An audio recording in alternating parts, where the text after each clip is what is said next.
principles are centered around designing a workflow that is both easily repeatable and reviewable for all collaborators.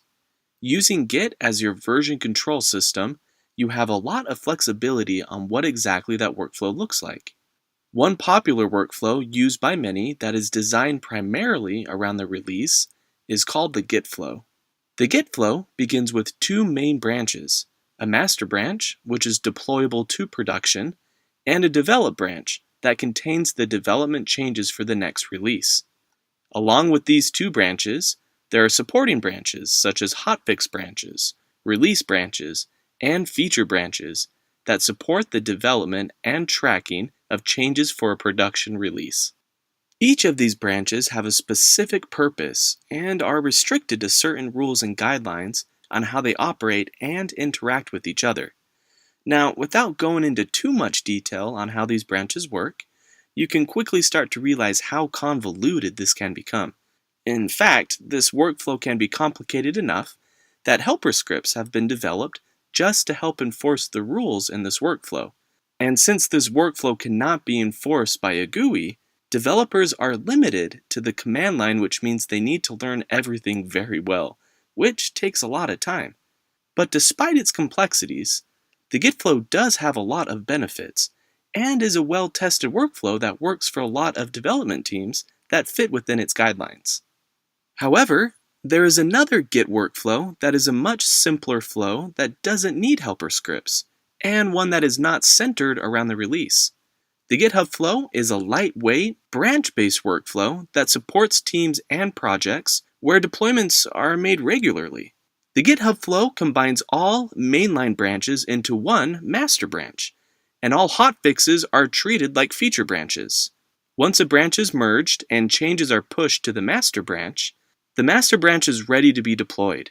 This workflow is better suited for continuous delivery models where small changes are made and deployed frequently, often multiple times a day.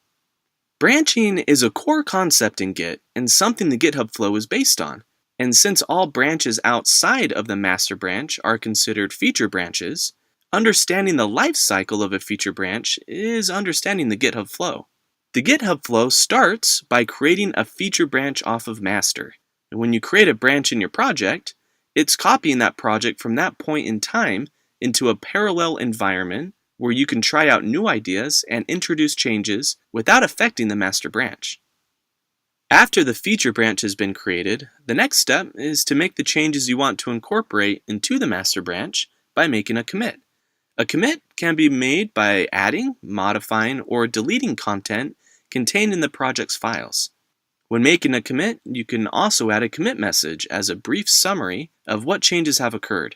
A commit can just be one small change, or it can be several changes grouped together in one commit. However, as best practice, it's usually better to make lots of smaller commits instead of fewer commits with lots of changes, and you'll understand why in just a second. Once you're satisfied with the commits you've made, it's time to open a pull request. And a pull request is saying that you're wanting to incorporate your commit changes from this feature branch into the master branch. Creating a pull request is also inviting other collaborators to discuss and review the commits you've made, which brings us to the next step in the GitHub flow. With the opening of a pull request, discussion and review of your commits can now take place.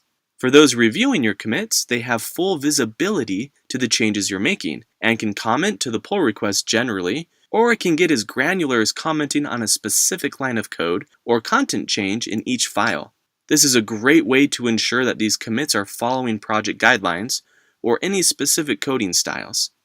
You can then make new commits based off discussions and comments given. And it's very common to see back and forth comments and commits after a pull request has been opened.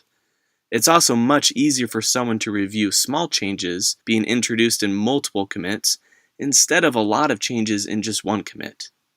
After you're satisfied with your pull request and it's been reviewed and has passed any tests, it's time to deploy your changes and verify them in production. If for some reason your changes cause issues, you can always revert back by deploying the existing master back into production. If everything checks out and your changes are verified in production, you can then merge your feature branch into the master branch. When merged, your pull request makes a merge commit, which preserves a historical record of that action on the master branch. Now, this merge commit is similar to a commit you make in your feature branch by recording the changes made for that commit, but it's a commit on the master branch that references the merge of this pull request. Because all of these commits are searchable, Git is very transparent when understanding the history of a project. And that's the GitHub flow. It's pretty simple, but it's incredibly efficient. So, in summary, we create a feature branch off of master and then make our changes in the form of commits to that feature branch. Remember, it's best to commit often instead of making one commit with multiple various changes. Once ready for others to review your commits, you'll open a pull request. Discussion and review of your changes can now take place, which often lead to a series of additional comments and commits. Once all your commits are verified, it's time to deploy your changes to verify them in production. And then once verified, you can then merge your feature branch into the master branch. Hopefully now you have a better understanding of the GitHub flow and the benefits it can add to your project. You're now ready to dive a little deeper and try this out for yourself. If you're looking for a great resource, GitHub has a great on-demand training guide titled GitHub 101, Introduction to GitHub, where you'll get to create a branch, make commits, open a pull request, and merge your pull request and contribute to a really fun project. It's a great way to see these steps in action, and even better to practice by doing it yourself. And as always, thanks for watching.